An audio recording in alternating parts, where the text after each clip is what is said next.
Hi, welcome to my channel, Math Made Easy with Laurel. I'm Laurel, and in this video we're going to talk about the product rule in finding derivatives.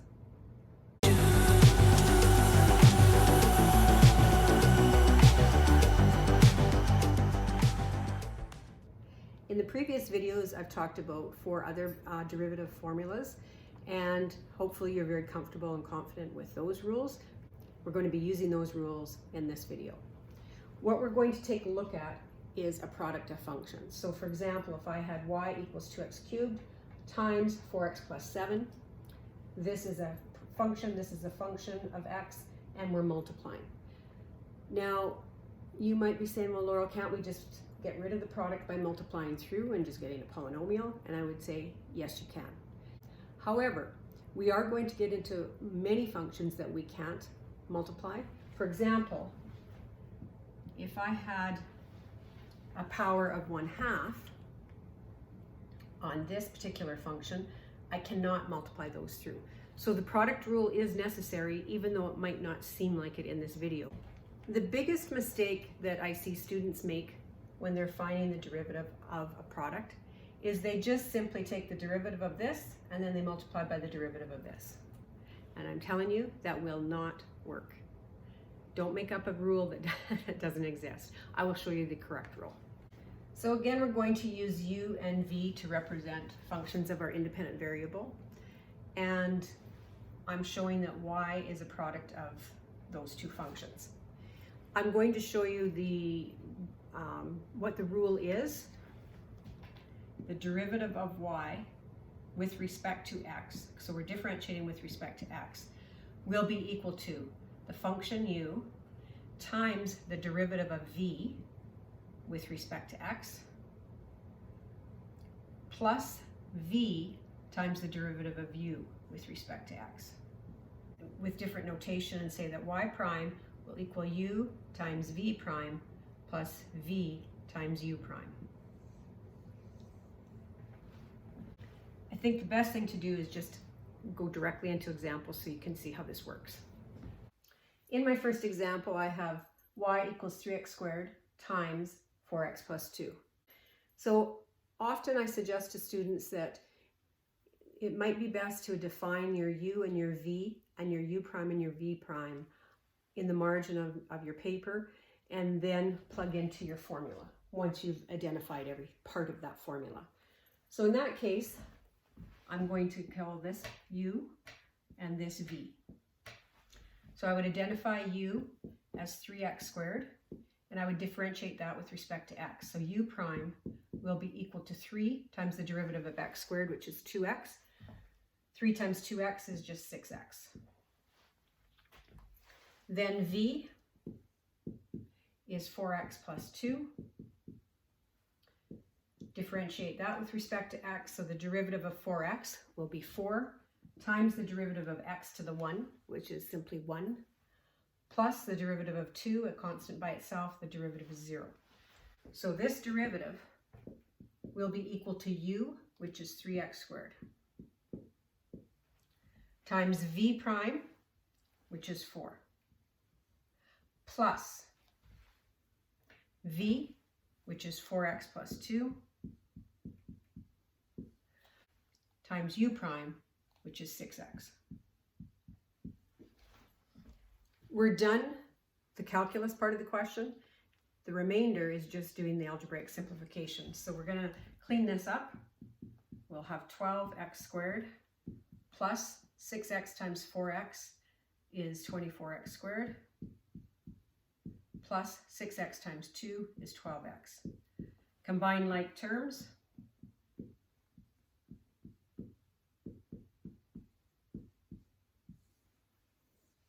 That would be my result for my derivative.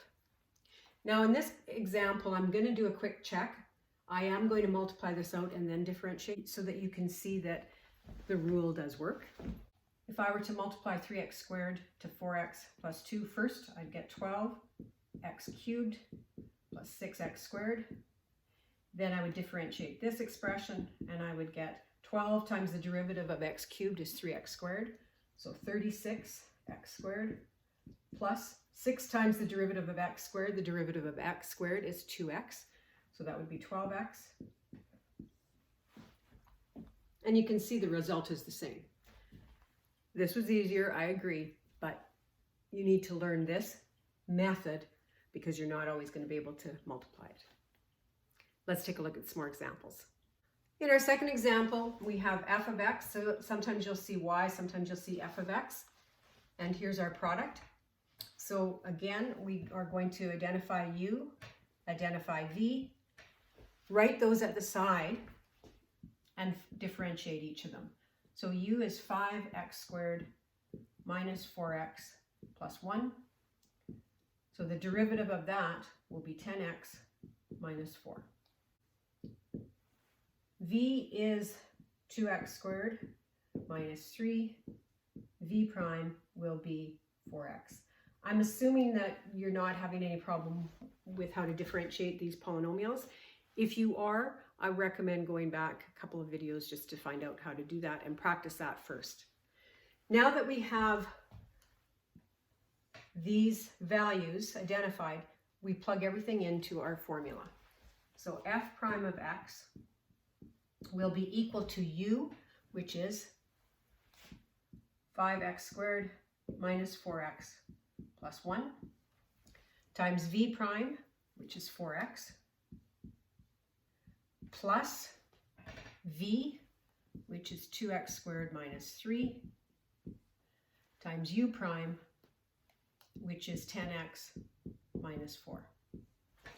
You will now be expected to simplify this by getting rid of your grouping symbols or your parentheses and then combining like terms.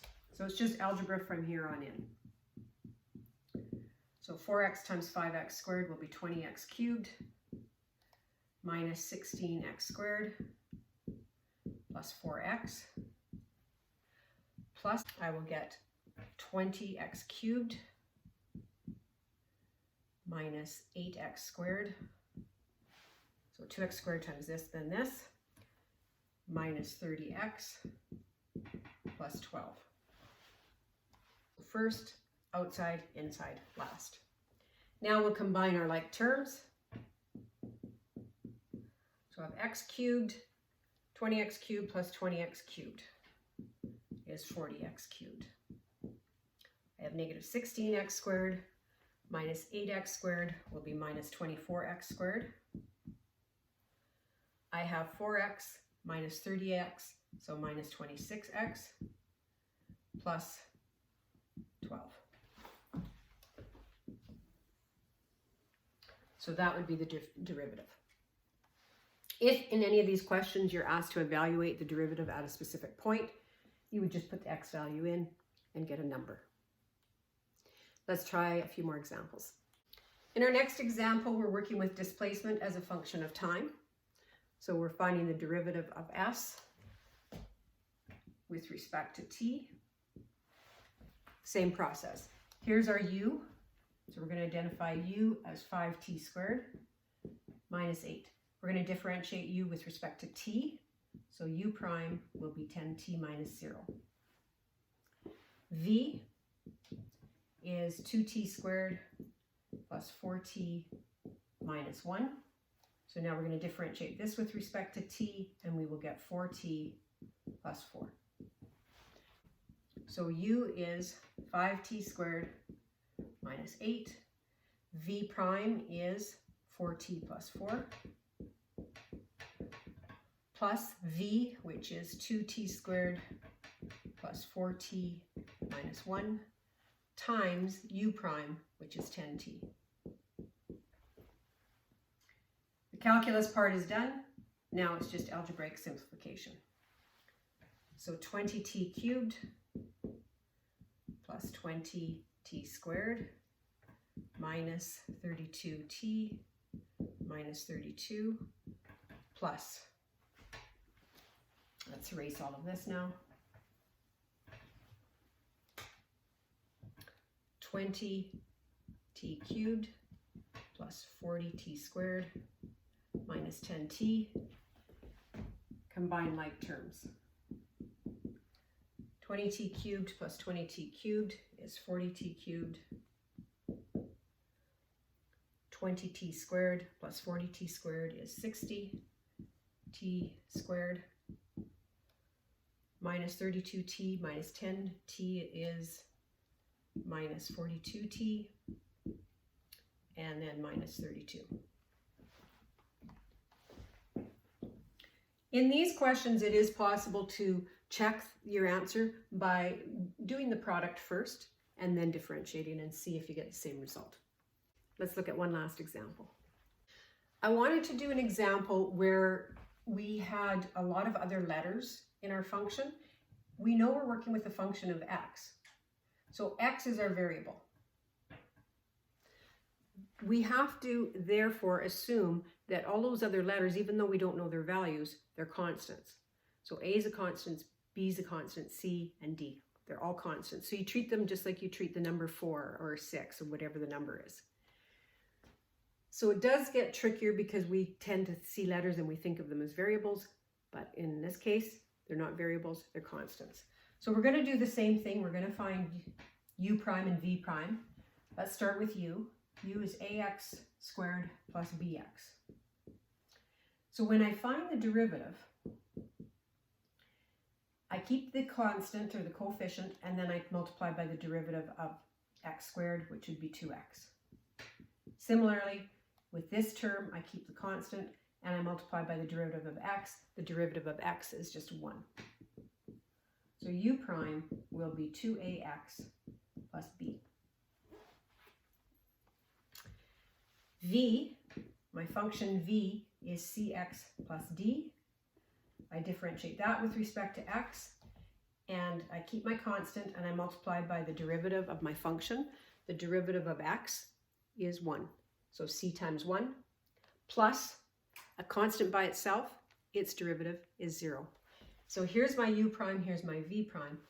So the derivative will be equal to u, which is ax squared plus bx, times v prime, which is c, plus v, which is cx plus d, times u prime, which is 2ax plus b.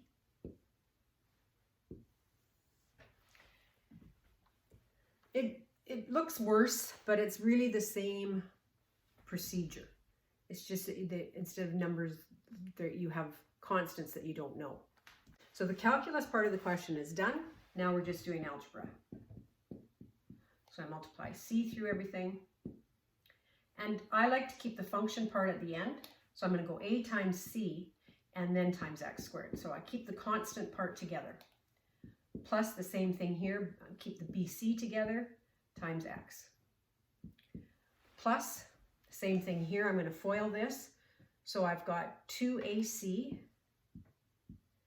and then x times x is x squared, plus bcx.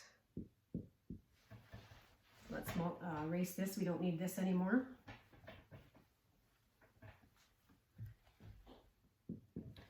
Plus 2adx plus bd. You look to see if you have any like terms. We do, and we're going to combine those. So I have 1acx squared plus 2acx squared. So that gives me 3acx squared. Do I have any other like terms? I have a bcx here and a bcx here. So I've got 2 of those. And that's it. Got that term. Got that term. So it's not as nice looking or simplified as our other examples, but you are going to probably encounter functions where you are going to have constants, but you don't know the value of those constants. So this is the product rule. We'll come back to it constantly as we build up all of our rules. So practice this on its own, and in the next video we're going to move on to the quotient rule. Take care and see you then.